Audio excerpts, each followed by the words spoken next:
The Subi Post ran yet another article on the shared path along Eric Street this week, this time with issues raised by residents about sightlines and being worried about cyclists not complying with speed limits, coming down the hill, I guess.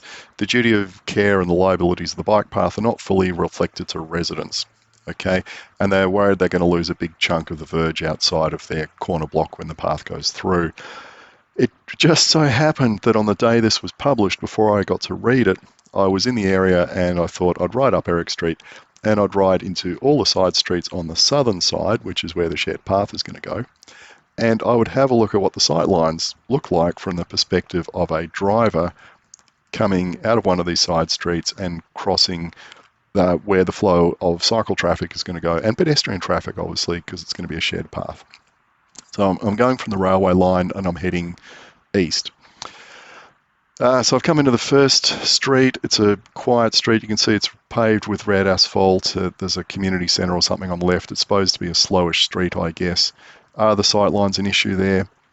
I struggle to see, any really big issues there.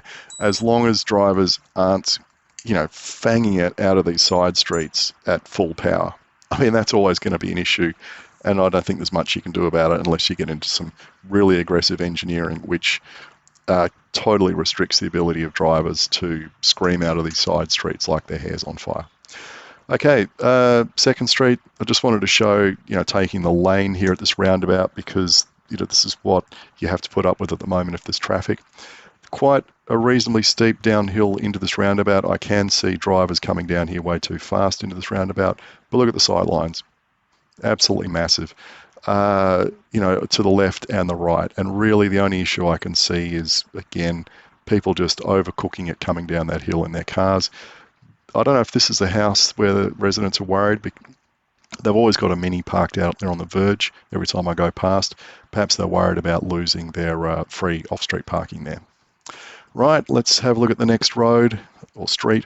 And this one I rode right up to the end of it because it's a very short street and it looks to me like this would be pretty quiet and I wouldn't expect drivers to come hooning out of here at high speed.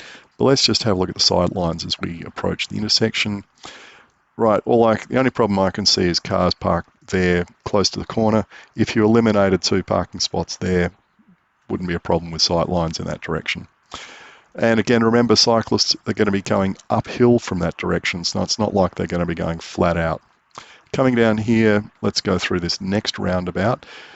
And again, I went up to the top of this little hill here, this ridge line, I guess, to see what it would be like from the perspective of a driver coming over this hill and then approaching the roundabout, because the gradient was reasonably steep, and I guess if they got a bit carried away, they could approach this roundabout a bit too fast. And this must have been happening in the past because look at this dead straight road down to the roundabout, downhill, and the council has put quite a bit of traffic calming in here. They put in a chicane and a fairly pathetic speed bump, obviously to slow drivers coming into this roundabout. But look at the sight lines.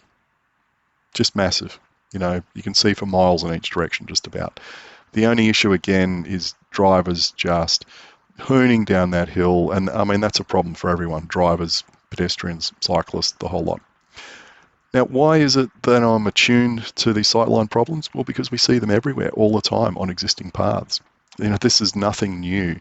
This is something we have to deal with every day on, existing shared paths. People that have a meltdown over sight lines, I guess, need to get a grip and get out and actually ride around the place and see what it's like all over Perth, because this is nothing for me out of the ordinary. Okay, now just remember the path is not going to be out in front of that stop sign. It's going to be on this side of it, so I'd get rid of the shrubbery on the left. But again, cyclists are going to be coming uphill from the left there. They're not going to be going flat out.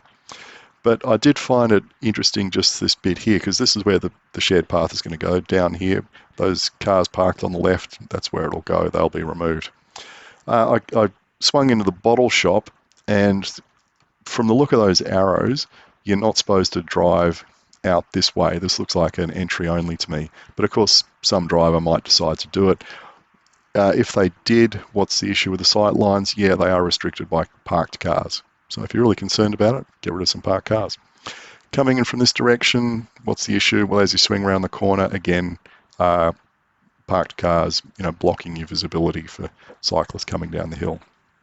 A lot can be solved by just getting rid of some car parking spots.